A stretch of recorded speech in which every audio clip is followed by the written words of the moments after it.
Welcome, brave souls, to another chilling episode of our scary stories. I'm your spectral guide, peeling back the layers of reality to reveal the spine-tingling tales hidden beneath. Today, we're venturing to a place where silence breeds fear and darkness dances with light. We'll journey to a remote island where isolation takes on a terrifying form and survival becomes a symphony of shadows. So, turn down the lights, let your imagination ignite, and prepare to be transported to a world where nightmares take flight. Brace yourselves for the Moth Keeper. The solitary lighthouse on Thornfield Island pierced the misty veil of the North Atlantic.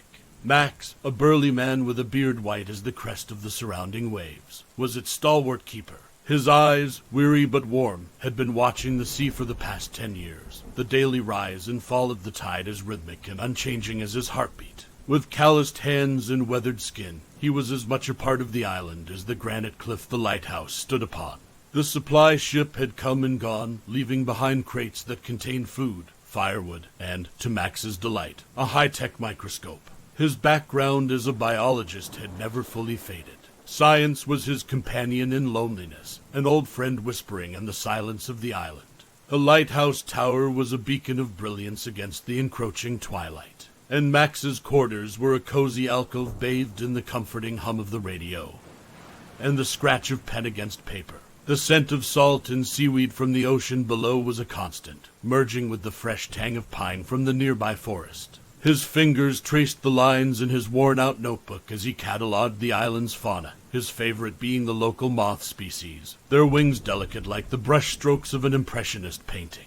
The new microscope promised untapped revelations, a gateway to the world invisible to the naked eye. Excitement gripped Max, his heart fluttering akin to the moths that danced around the lighthouse. It felt like anticipation, it tasted like fear, and it sounded like the beating wings of 1,000 unseen creatures, fluttering on the edges of discovery. The island was his canvas, his curiosity the brush. Thornfield's landscape, a paradox of serenity and wildness, shaped Max as much as he had shaped it. The silent woods filled with pines, the sandy cliffs worn by winds, and the restless sea that surrounded him, they were his companions, wordless and wise. The moon cast silver glow on the churning waters, and the lighthouse cast long shadows, turning everything into a living tapestry of light and darkness. As Max prepared to inspect his first specimen under the microscope, the first moth of the evening appeared.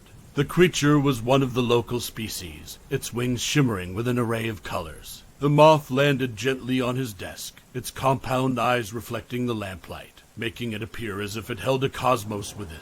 His hand reached for the moth, gently coaxing it onto a glass slide.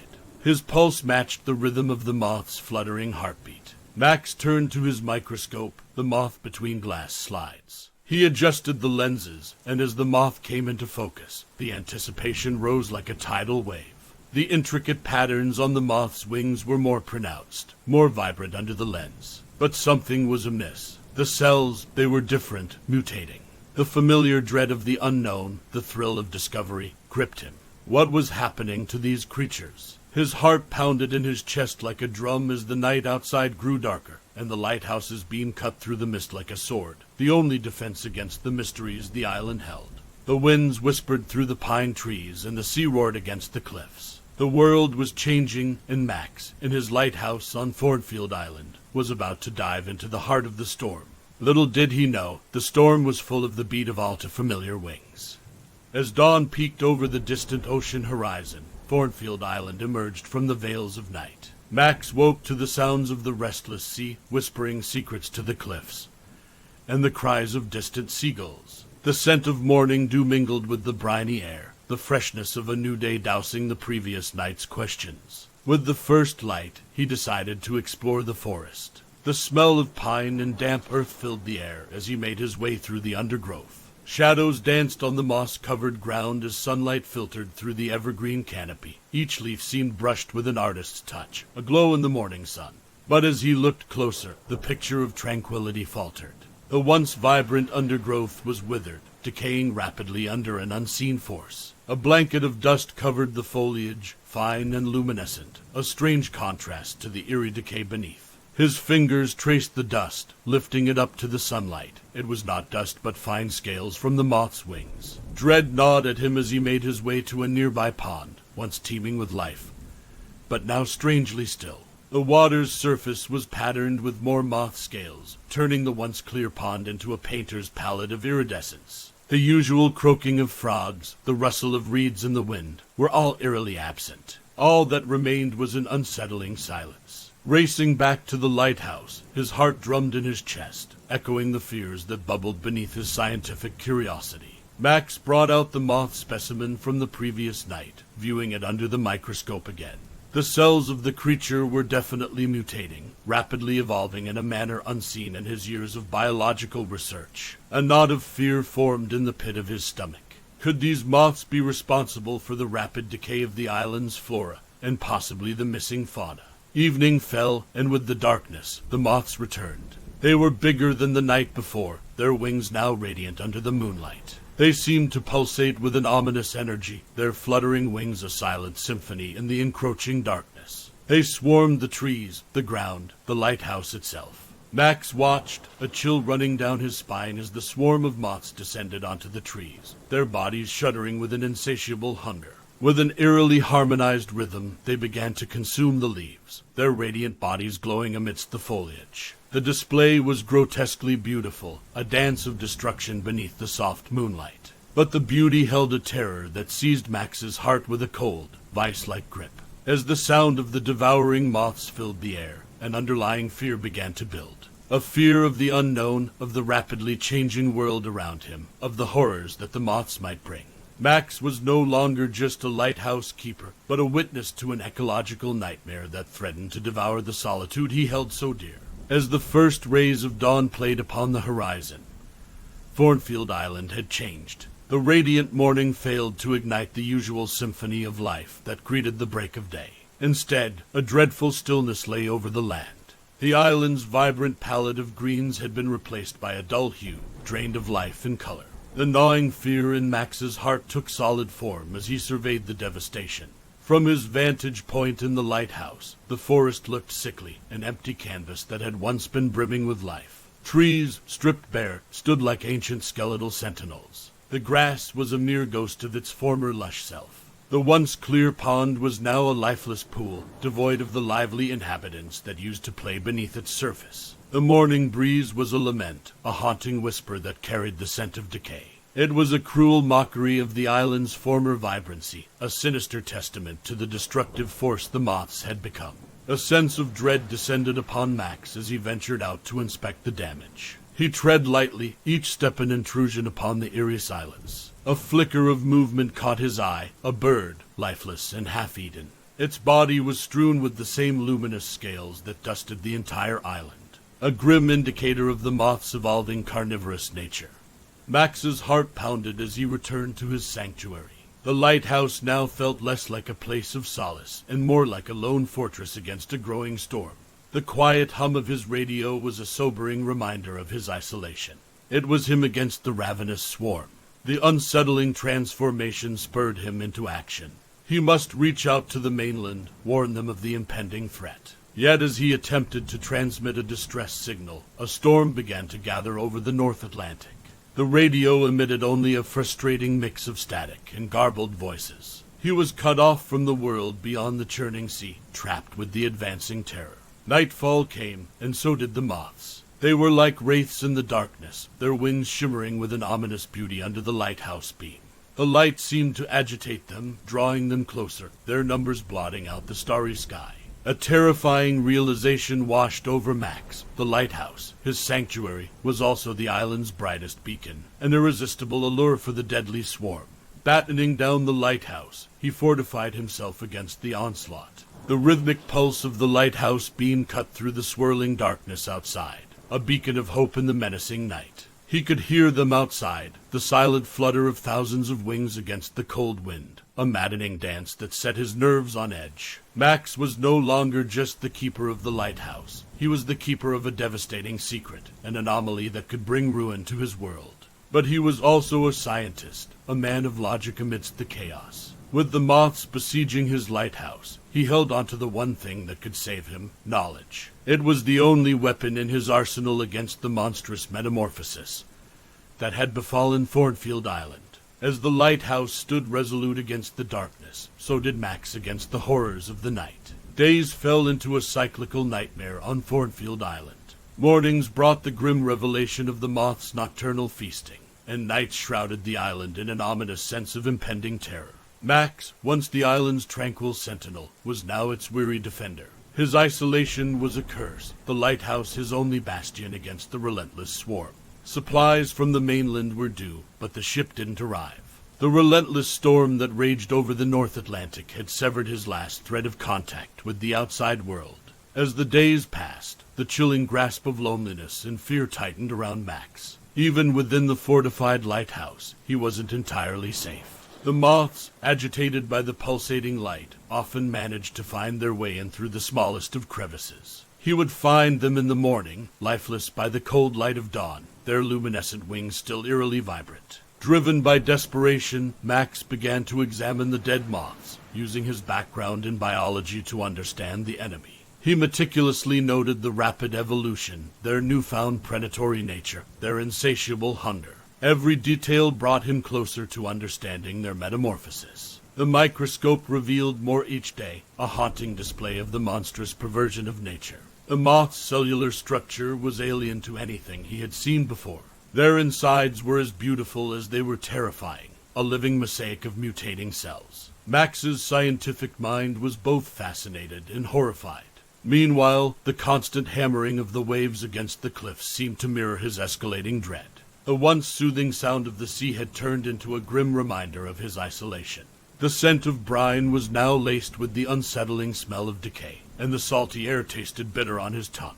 Each day blurred into the next, marked only by the relentless cycle of the sun and moon, of life and decay. The lighthouse beam continued to sweep across the ocean's surface, a desperate call for help piercing the stormy night. In these bleak hours, Max's scientific curiosity was a spark of sanity amidst the fear.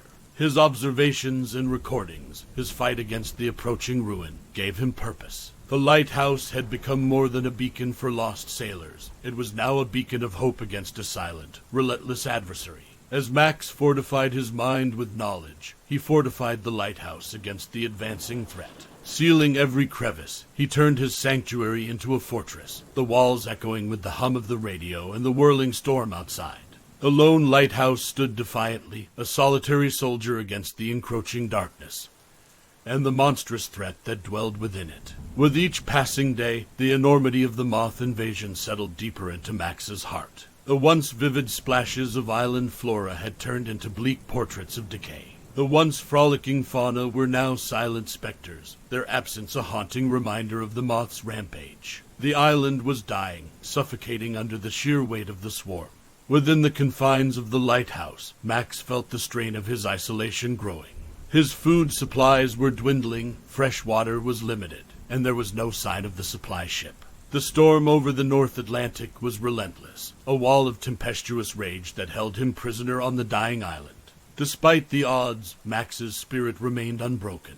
Driven by the need to understand the deadly creatures, he spent his days hunched over the microscope, studying the dead moths. His nights were a test of endurance, listening to the fluttering wings battering the lighthouse walls, a chilling lullaby that underscored his growing desperation.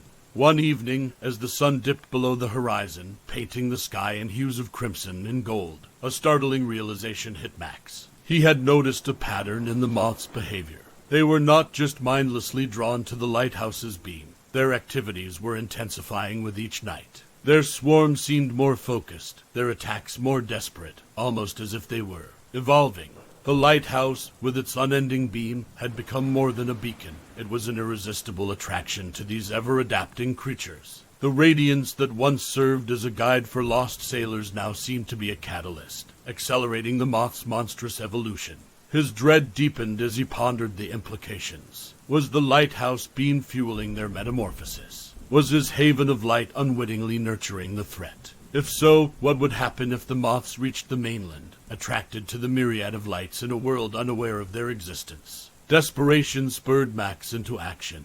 He began to experiment with the lighthouse's beam, altering its brightness and frequency, hoping to disrupt the moth's attraction to it. Every night was a new gamble, a battle of wits against the silent invaders. Despite the fear and uncertainty, a sense of resolve kindled within Max. He was not just the lighthouse keeper now. He was Thornfield Island's last stand against a growing ecological disaster. His fortress of solitude had become a battlefield, the beam of hope now a weapon against an unseen enemy. Beneath the cloak of the night sky, Max waged his silent war.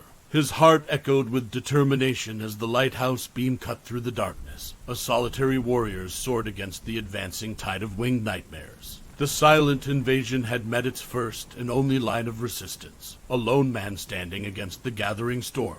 The veil of the moonlit night was torn asunder by the pulsating beam of the lighthouse, piercing the darkness with desperate tenacity. Max watched the swarm from behind the fortified glass, their grotesque beauty cloaked in the silver glow of the moon.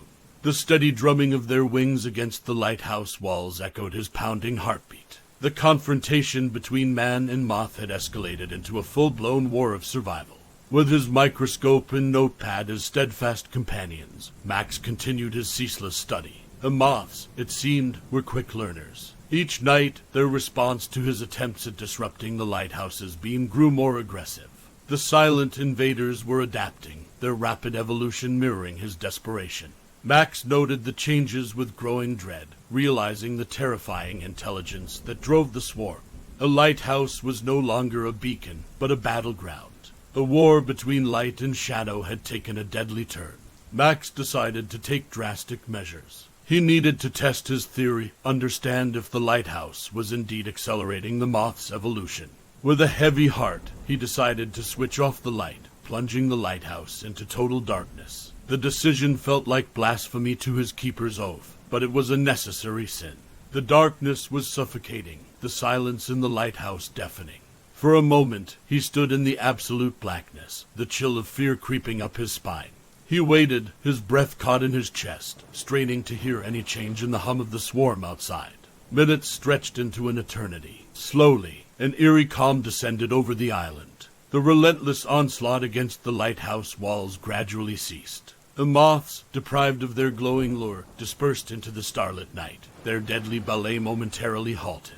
Max's heartbeat echoed in the hollow silence. Relief washed over him, but it was short-lived. The consequences of his experiment were alarming.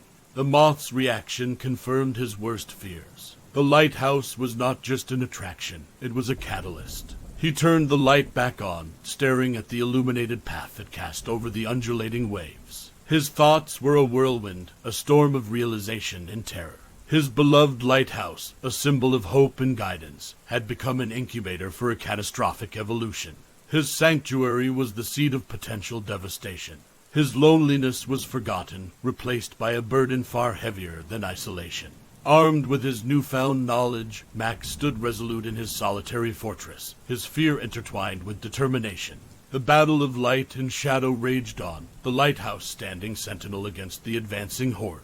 He was the Moth Keeper, the reluctant harbinger and potential savior. As the dawn painted the sky in shades of morning glory, a new chapter of his solitary war was ready to unfold. Max's life had become a high-stakes chess match against an unseen, soundless opponent. The once tranquil rhythm of the lighthouse keeper's existence was replaced by a relentless cycle of strategy, observation, and desperate adaptation. He'd determined that the lighthouse beam was a catalyst for the moth's gruesome evolution. Now his challenge was to understand how. His scientific training became his lifeline, his theories and deductions, his only companions in the dreadful silence. In his isolation, the radio had been his only link to the outside world, a one-sided conversation that offered a thin veneer of normality. Now it served a new purpose. On a hunch, he decided to compare the frequencies of the radio signals and the lighthouse beam, suspecting that they might be linked to the moth's inexplicable attraction and accelerated mutation. Days turned into a blur as Max found himself engrossed in his new mission. He calculated and measured, compared and contrasted, his determination fueled by the gravity of his task. The results were shocking yet undeniable. The frequency of the lighthouse beam was eerily similar to a specific radio wave frequency, one that the moths seemed to be tuned to. A chilling possibility took root in his mind. Were the moths drawn not to the light, but to its frequency? His observations grew more disturbing. Max started noticing that the moth's aggression and numbers seemed to increase when he tried to communicate through the radio. Each attempt to reach the mainland seemed to incite a frenzied reaction from the swarm. The understanding struck him like a bolt of lightning. The creatures weren't just drawn to the frequency, they were feeding on it, their bodies using it as a catalyst for their horrifying metamorphosis. The moths were, in essence, consuming the energy emanating from the lighthouse and his radio transmissions. The stakes of the silent war had escalated. His attempts at communication, his lifeline, had unknowingly exacerbated the crisis. The bitter irony was not lost on Max. He was fueling the very threat he was desperately trying to contain. Yet, within the shroud of dread, Max saw a glimmer of hope. Armed with this newfound knowledge, he knew he had the potential to turn the tides. His scientific mind whirred into action, formulating plans, preparing for the high-stakes game that lay ahead. As night fell, the lighthouse's beam once again swept over the restless sea, but now with a different purpose. It was no longer just a beacon for lost ships. It had become the key to understanding an ecological nightmare, a guidelight in his battle against the encroaching shadows. His fight was far from over, but now, for the first time since the nightmare began, Max felt a spark of hope igniting in his chest. The Moth Keeper was ready for the next round in his relentless dance with darkness. Armed with the potent knowledge of the moth's attraction to frequency, Max became a sculptor of light, manipulating its pulsations to sculpt an invisible barricade. The lighthouse beam was no longer a constant blaze. It flickered and fluctuated under Max's careful orchestration. The ethereal dance of light against the ink-black night became a symphony of survival, each stroke a note of resistance against the moth's relentless harmony. Days morphed into an indistinguishable blur of scientific endeavors and weary observations. The lines on his face deepened, mirroring the etchings of fear and resolve in his soul. Sleep became an elusive entity, his dreams plagued by the flutter of countless wings and the whispers of encroaching despair. Yet, in his heart, a quiet strength was kindling. Max had found a purpose, a mission that reached beyond his lighthouse, his island. A lonely keeper was now the guardian of humanity against an unforeseen threat. The magnitude of his task weighed heavily on him, but Max shouldered it with the dignity of a soldier on the front lines. His strategy bore fruit, but not without a price. As he manipulated the lighthouse beam's frequency, the moth's reaction to the changes was as immediate as it was terrifying. Their swarm around the lighthouse thickened, their frenzied flight patterns reflecting their confusion and frustration. It was a sight that filled Max with both triumph and an unsettling dread. The fortress of his solitude had now transformed into a beacon of resistance, the solitary lighthouse a symbol of defiance against the silent invasion. Yet, each victory against the swarm was a reminder of the monstrous adversary he faced. Each fluttering shadow against his window, a promise of the battle that lay ahead. One evening, as Max gazed at the ceaseless dance of the swarm against his lighthouse, a profound sense of loneliness engulfed him. He was standing against the tide, alone, his only allies his mind and the flickering beam of the lighthouse. He was fighting a war in absolute silence, unheard and unseen by the world he was striving to protect. Yet, within his isolation, he found an unexpected reservoir of strength. He was the Moth Keeper, the sole sentinel against the dark tide, and he would not falter. As the lonely lighthouse stood vigil over the tumultuous waves, its beam dancing a defiant ballet in the night, Max prepared for the next phase of his silent war. With a deep breath, he reduced the power of the lighthouse to a minimum, wrapping Thornfield Island in an eerie semi-darkness. His heart hammered in his chest as he watched the swarm, their reactions as vital as they were terrifying. His hope was simple yet audacious. Perhaps he could starve the carnivorous moths of their lethal diet of light. Only time and the shadows would tell. The faint glow of the lighthouse cast long, shifting shadows across Thornfield Island, each one a silent player in the unfolding drama. With the power of the beacon dimmed, the night took on an eerie quality, a half-lit world that was neither completely lost to darkness nor fully bathed in light. In this strange twilight, Max watched the moths, their numbers undulating in the semi-darkness. The swarm was unsteady, their erratic movements painting an image of confusion and unrest. With the once vibrant beam of the lighthouse reduced to a mere glimmer, the carnivorous creatures were starved of their primary energy source. Their frenzied dance around the lighthouse slowed, their nocturnal ballet disrupted by the shift in their glowing stage. Yet, as the nights passed, a new behavior began to manifest among the swarm. Deprived of their luminous feast, the moths turned upon the only other energy source available to them. Max watched in horrified fascination as the creatures started to prey on each other, the larger moths consuming their weaker brethren in a gruesome display of survival. The predator had become the prey, their macabre feast a desperate adaptation in the face of starvation. The chilling sight brought a mix of dread and relief. While the moths' self-cannibalization reduced their numbers, it also highlighted their ability to adapt quickly and terrifyingly. The creatures were survivors, their evolution a testament to their tenacity in the face of dire circumstances. In the dimly lit sanctuary of his lighthouse, Max noted these developments with a scientist's detachment and a keeper's dread.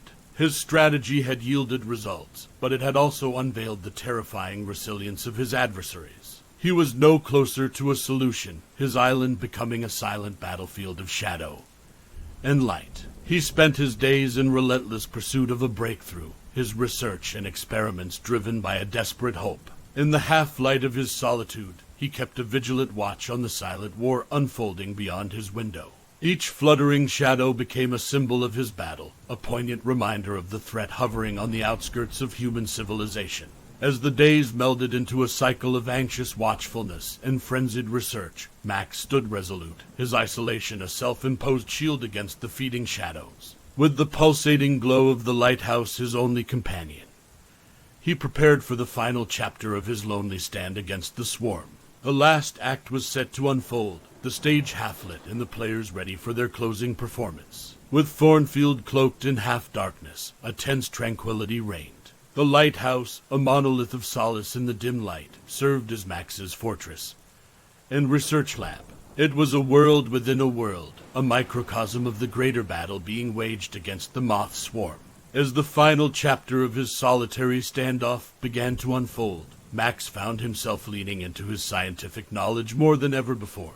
He needed to find a way to signal the mainland, to warn them of the impending threat, without further agitating the deadly swarm. The answer came to him one restless night: Morse code. The code, a simple system of short and long signals, had the potential to broadcast a message without provoking the moth's deadly interest. Max could modulate the lighthouse beam, adjusting its frequency to transmit the coded message, all while keeping the beacon's energy output to a bare minimum. For days, he meticulously worked on this new approach, each flash of the lighthouse beam now carrying a fragment of his desperate message. His fingers danced on the lighthouse controls, each movement a note in his silent symphony of survival. He was a conductor of light, his orchestra the undulating beam of the lighthouse, their performance a dire SOS to the mainland. While Max waged his war of light and shadows within the lighthouse, outside, the moth swarm continued their macabre dance of survival. Their numbers dwindled, the lack of a stable energy source driving them into a frenzied self-cannibalization. It was a horrifying spectacle of nature's relentless cycle of survival and adaptation. As Max watched the dwindling swarm, a bittersweet relief washed over him.